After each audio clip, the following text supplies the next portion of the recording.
It was the kind of silence that didn't just fill the room, it suffocated it.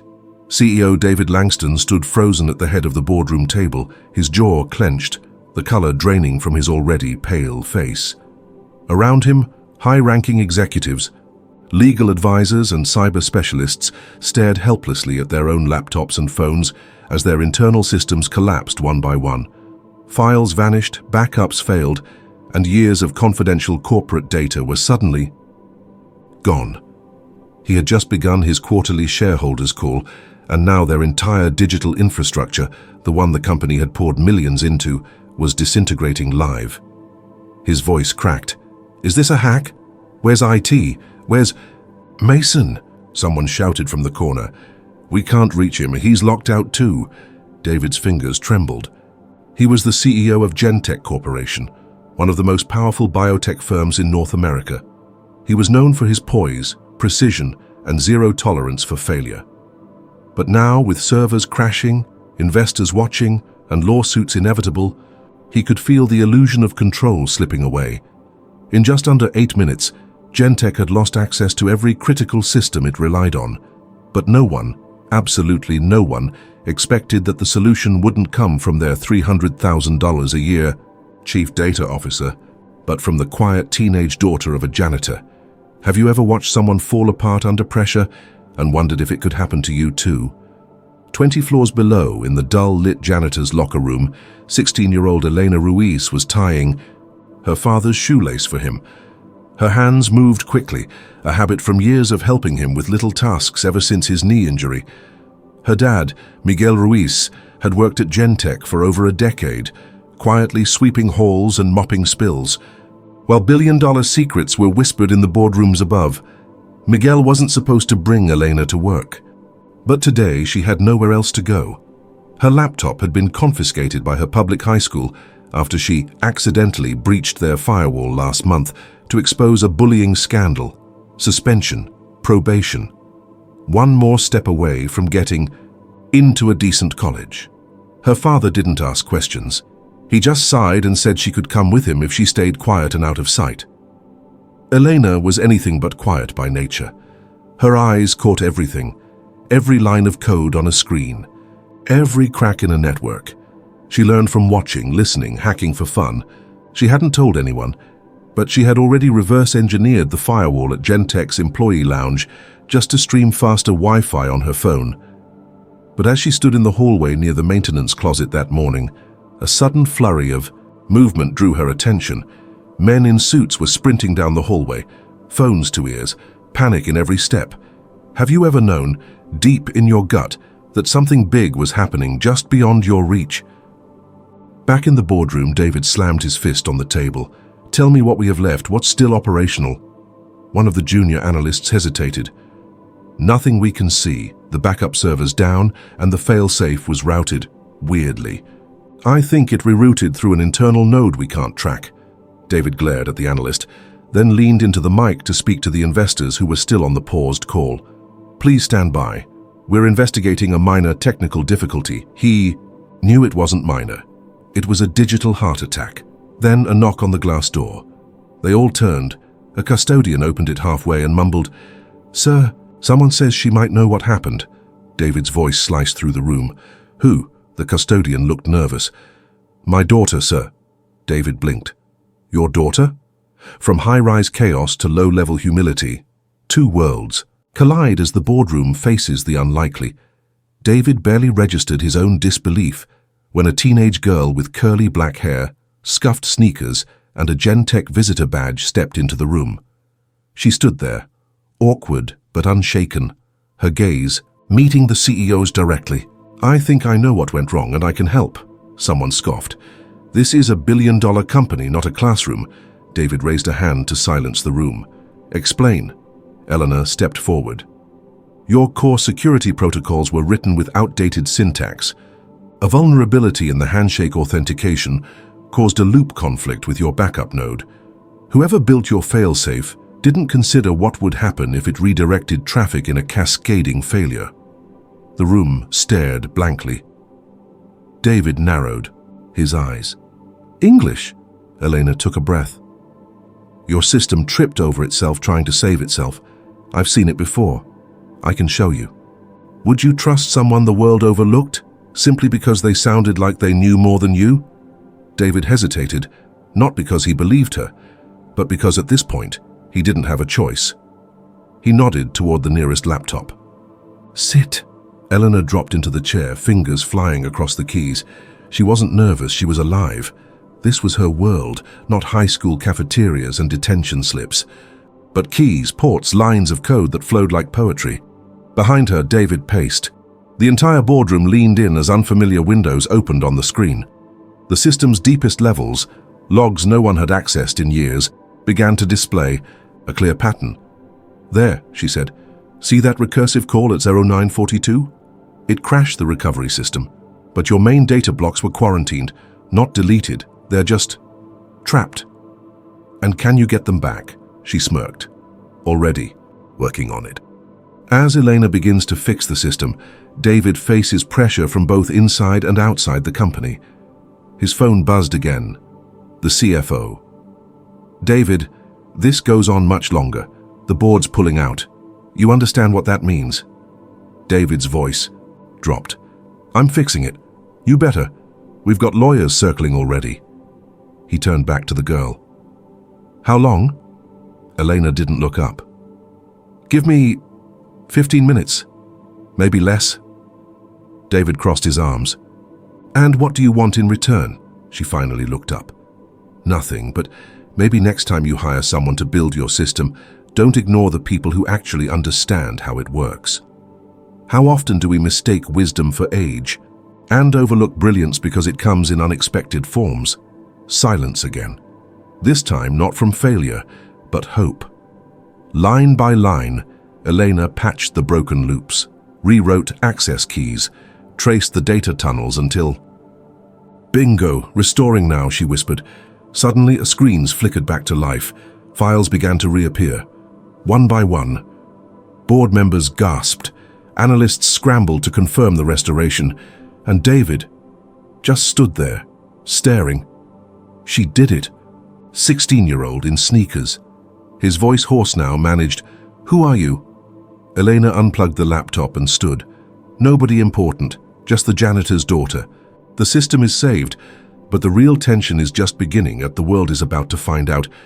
But someone had been recording the entire incident on their phone, and by the end of the day, the janitor's daughter who saved Gentech was the #1 trending story in the country. Media trucks swarmed the parking lot.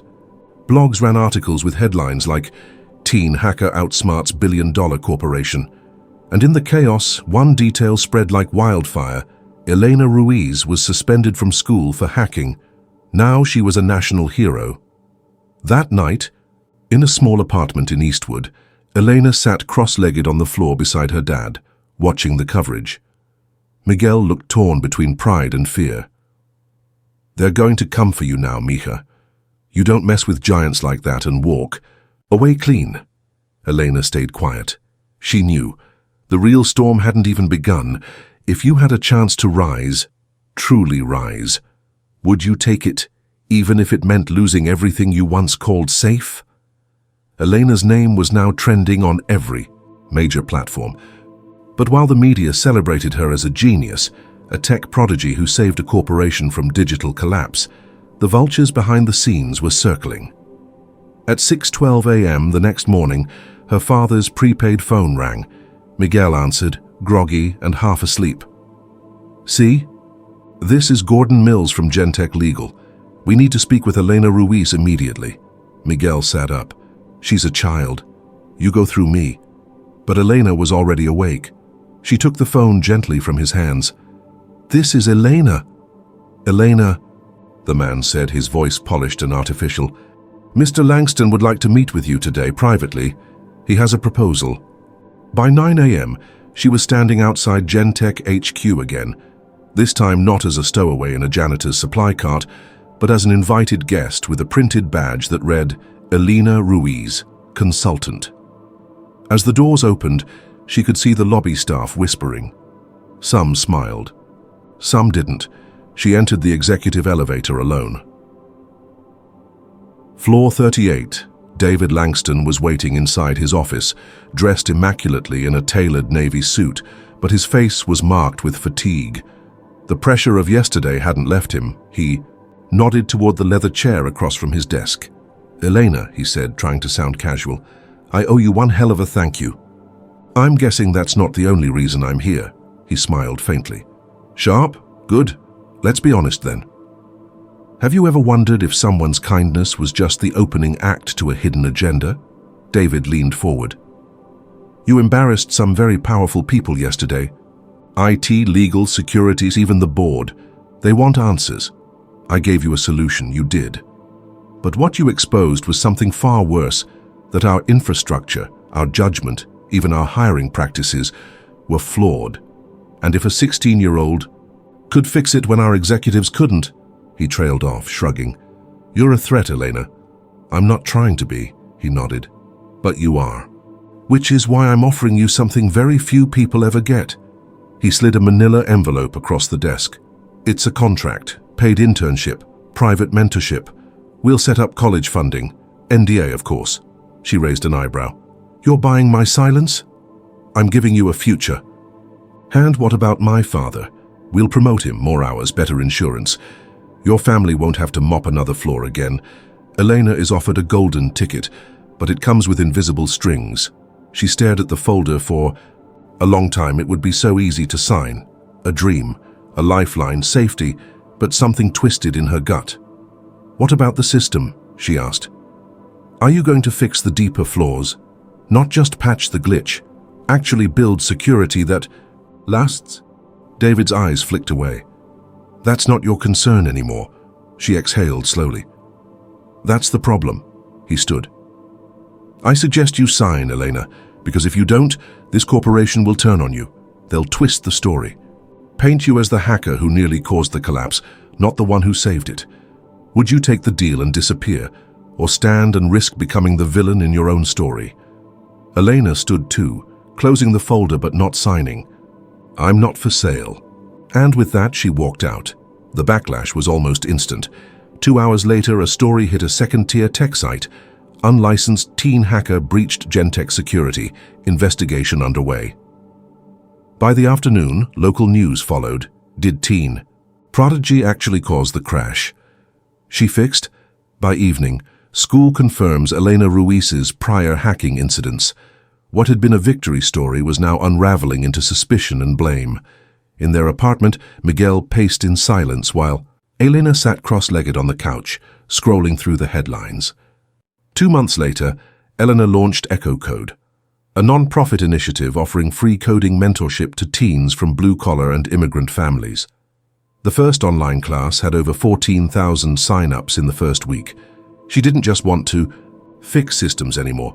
She wanted to rebuild them, from the ground up, with the people no one saw coming. What would the world look like if those who were overlooked became the architects of the future? She didn't just want to fix systems anymore.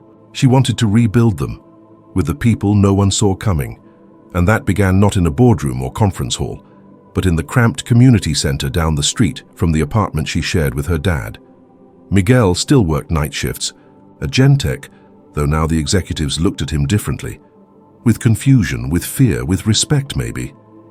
They whispered his daughter's name like it was a brand new variable in a program they couldn't debug. But Eleanor wasn't watching them anymore. She was watching her students, dozens of them hunched over borrowed laptops with cracked screens and keys that stuck. Kids like her, bright-eyed, broken English, full of possibility, yet already convinced they didn't belong in the rooms that made decisions. One of them, a soft-spoken girl named Tara, raised her hand. "Eleanor, what if I don't get it? What if I'm just not smart enough?" Eleanor smiled gently. "You will get it because you're not the problem. The system that made you doubt yourself is. Have you ever doubted your worth because the world told you where you didn't belong, before you even stepped inside?" Word spread fast. The local news showed up for a segment. Then a journalist from TechBeat wrote a feature, The Janitors, daughter who built her own code school. Elena read it with a half smile, but what caught her attention wasn't the article. It was the comments. Isn't she still under investigation? Gentek offered her everything. She threw it away. A non-profit? Cute, let's see where she is in 5 years. It stung more than she expected. She shut her laptop and stood. Outside the community center window, she could see the faint glow of Gentek's glass tower in the distance, rising like a monument to exclusion. The old world doesn't just let the new one rise, it tries to bury it before it grows roots. 3. Weeks later, she received a summons in the matter of Elena Ruiz versus Gentek Corporation. The company had filed a civil liability suit, claiming that Elena's unauthorized access, despite preventing further damage, was still a violation of internal security policies. She read the document in silence. Miguel stared at her, disbelief. On his face, "They're suing you after everything?" She nodded slowly. "They're trying to make an example of me." But what they didn't realize was this: she'd already become one. What do you do when telling the truth still gets you punished, but staying silent means surrendering who you are? By the time the hearing began, the story had exploded again. The internet had chosen sides, and not everyone stood with her. But the stakes were enormous. Gentek's lawyers claimed she had caused more damage than she prevented, accessing core systems without clearance, risking exposure of sensitive client data. But Elena's counter-argument was devastatingly simple. "If I hadn't done it, the system would have collapsed anyway.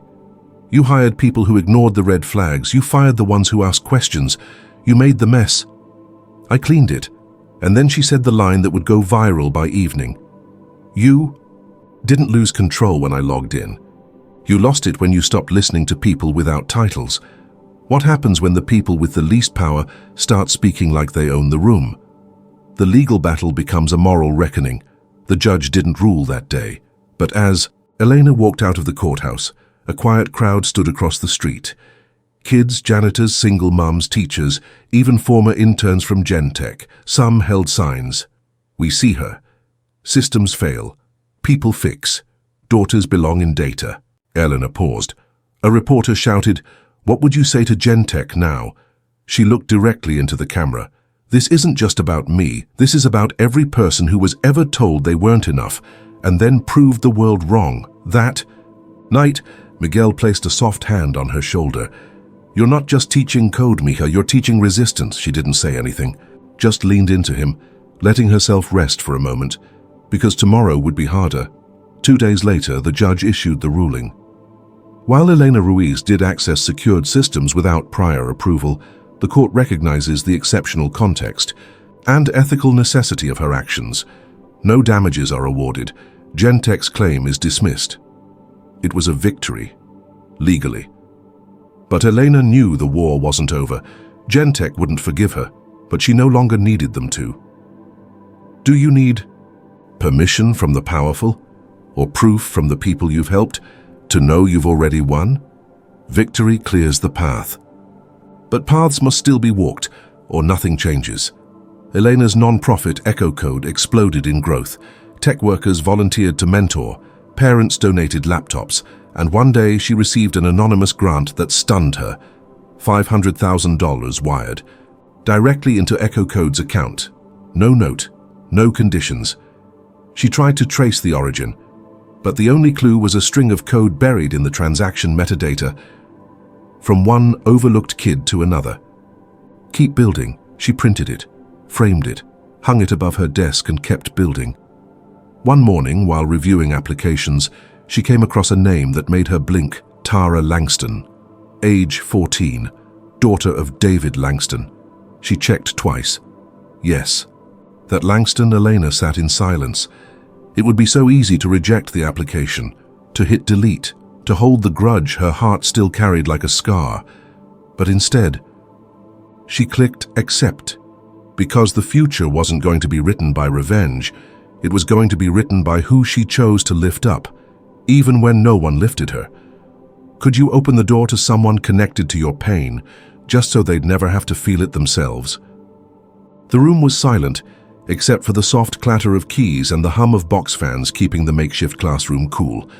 Around her, 20 other kids leaned over their screens, following along with Elena Ruiz as she guided them through building. Their first secure login protocol. Elena watched Tara carefully. The girl hadn't introduced herself as Langston, just Tara L. But Elena knew. She'd seen the last name. She'd seen the nervous glances, the hesitation, the unspoken shame. But Elena didn't call her out. Didn't embarrass her, she just said, "Nice to meet you, Tara, you're right on time. Could you stand in a room built by the one your family tried to silence and still feel you belong?" After the session, Tara lingered, slowly packing. "Up her things, Miss Elena?" she asked softly. Elena turned, halfway through wiping the whiteboard. "Yeah? I wanted to say thank you for letting me in." Elena nodded. "You're here because you earned it, Tara. Not because of your last name. Not in spite of it either." Tara hesitated, then blurted, "My dad doesn't know I joined. He thinks I'm doing tennis camp." Elena gave her a half smile. "You're building better muscles here anyway." They both laughed. It was small, but it mattered. The ripple Elena started becomes a quiet revolution. One mind, one student, one code at a time. Over the next few months, Echo Code became more than a program. It became a movement. Kids from neighborhoods like Elena's, and from neighborhoods very unlike hers, began to join. Some were escaping failing schools. Some were gifted but never told. Some, like Tara, were running towards something they couldn't name yet, only that it felt true. Elena worked 15-hour days, wrote grants, fixed broken laptops, led workshops, mentored students, answered messages from parents at midnight, and every Friday Miguel brought in takeout and cleaned the chalkboard. "You're still the janitor," Elena teased. He grinned. "Always, but now. I cleaned the place my daughter built. What if your greatest legacy wasn't what you built, but who you made room for along the way?" By spring, the state announced it would begin piloting Echo Code in 5 public schools. The news went national. Tech corporations began to send feelers again, cautiously, respectfully this time. Some offered partnership. Some just wanted to be near whatever this fire was Eleanor had lit. She turned most of them down, except one, a small, socially conscious firm called Modulus, run by women of color, offered her a position on their advisory board, not as a token. As a voice, Elena accepted. And on the day of her first board meeting, she stood in front of a table full of executives and said, "If we want future-proof systems, we have to stop hiring only from the top 1%. Innovation doesn't just live in Ivy League dorms. It lives in laundromats, on city buses, in the kids who've already learned how to survive. Now they want to learn how to lead. Success tastes different when you remember hunger." Elena hasn't forgotten. One afternoon, Elena received a letter in the mail, handwritten, formal. It read, "Dear Ms. Ruiz, we humbly invite you to return to Gentech HQ to receive the inaugural Systems Integrity Award, created in your honor. It would mean the world to us if you'd attend." The new Gentech board. Elena stared at it for a long time. The company that once tried to sue her now wanted to celebrate her. She almost laughed. But after a long breath, she said yes, not for them, for the janitors who still worked there, for the interns who now knew her name, for the girl she used to be, peeking through supply room doors, dreaming of access. The award ceremony was packed. Suits, cameras, polished, speeches. But the moment that silenced the room was this. As Elena stepped onto the stage, she invited someone to stand beside her. Miguel, still wearing his old work jacket, still quiet, still proud. "This man," Elena said into the mic, "mopped your floors while you ignored his ideas. He raised me in hallways you wouldn't let me walk. And he never once told me I didn't belong. So if I deserve this award, then so does." The room stood in stunned silence. Then applause broke, not polite, not forced, real. Would you share your spotlight with someone the world never noticed, just so they'd finally be seen? It's not about proving your worth anymore. It's about proving what worth truly means. The next day, Eleanor went back to work. No parades, no stage, just a room of students, buzzing laptops, and a whiteboard stained with 100 lessons. Tara was there too, now more confident, helping younger kids debug their first functions. "Eleanor," she asked during lunch, "do you ever miss, being normal?" Elena smiled. What even is normal? I don't know. School, grades, quiet. Elena looked around at the room, the noise, the creativity, the unexpected brilliance spilling into every corner. I think this is better than normal, she said. This is necessary. Outside, the world continued changing. Echo Code launched programs in other cities. A documentary about Elena's journey aired on public TV. One school district began requiring all tech leadership to take workshops written by her team about ethical code, diverse hiring, and systems justice. And one morning, Elena received a call from a nervous voice. Hi. My name's Jackson. I'm a janitor at Solara Corp. I saw a system flaw. I remembered your story. I think you'd know what to do. She smiled and took the call. Because the blueprint she built wasn't just code, it was courage. What if your greatest line of code isn't one you write, but one you inspire someone else to believe in themselves enough to write? Years later, a mural is painted on the side of Elena's original community center. It shows a young girl in a hoodie reaching up toward lines of code forming into stars. Underneath it, one sentence is scrawled in looping white script. They said she didn't belong, so she built a place for all of us to belong.